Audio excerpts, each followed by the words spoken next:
Hi hello everyone, welcome back to Mokshita vlogs 143. Guys, చాలా days అయిపోయింది కదా నేనైతే వీడియోస్ చేసి. సో ఈరోజైతే పిల్లల కోసం అండ్ పెద్దవాళ్ళు కూడా డైలీ ఒక లడ్డు తీసుకోవడం వల్ల చాలా హెల్దీ అనమాట. ఇది రాగి లడ్డూలు. ఈ రెసిపీ ఈవినింగ్ స్నాక్స్గా కూడా పెట్టచ్చు పిల్లలకి. ఏ విధంగా చేసుకోవాలో ఒకసారి చూపిస్తాను చూడండి. ఫస్ట్ అయితే రాగి పిండిని కొంచెం జల్లి పట్టేసుకోండి, ఎందుకంటే అందులో ఏమన్నా పురుగులు ఉన్నా లేదా ఏదైనా డస్ట్ ఉన్నా కానీ పోతుంది. నెక్స్ట్ వచ్చేసి ఒక ప్యాన్ పెట్టేసి అందులో గీ వేసుకొని ఆ గీలో ఈ రాగి పిండి ఉంది కదా మనం జల్లెడ పట్టుకుంది, ఆ రాగి పిండి అందులో వేసేసి పచ్చివాసన పోయే వరకు వేయించాలన్నమాట. వేయించిన తర్వాత ఒక పక్కన ఇంకో స్టవ్ మీద ఒక గిన్నె పెట్టేసి అందులో బెల్లం దంచి వేసుకోండి.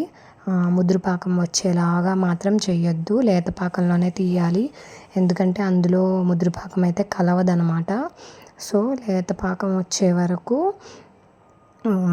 స్టవ్ మీద కరిగించేసుకొని బెల్లాన్ని ఇలాచీ ఉంటే యాడ్ చేసుకోండి. అది పూర్తిగా ఆప్షనల్ అనమాట, ఎందుకంటే నా దగ్గర ఇలాచీ లేదు, సో నేను యాడ్ చేయలేదు. ఇంకా నెక్స్ట్ వచ్చేసి డ్రై ఫ్రూట్స్ కూడా పౌడర్ పట్టేసి మిక్సీలో గీలో వేయించేసుకొని పౌడర్ పట్టేసుకొని వేసుకోవచ్చు. మా పాప అయితే అసలు ఇష్టపడదు డ్రై ఫ్రూట్స్, సో అందుకోసమని నేనైతే వేయలేదు. అండ్ నెక్స్ట్ వచ్చేసి ఇది కలిపేసిన తర్వాత వేడి మీదే ఉండలు చుట్టుకుంటే మన హెల్దీ రాగి లడ్డూలు రెడీ. మీకు కనుక నా వీడియోస్ నచ్చినట్లయితే, ఫస్ట్ టైం నా ఛానల్ చూస్తున్నట్లయితే please do like, share and subscribe to my channel. And ఈ రెసిపీ ట్రై చేసి ఎలా ఉందో కామెంట్ బాక్స్లో కామెంట్ చేయండి. Thank you for watching.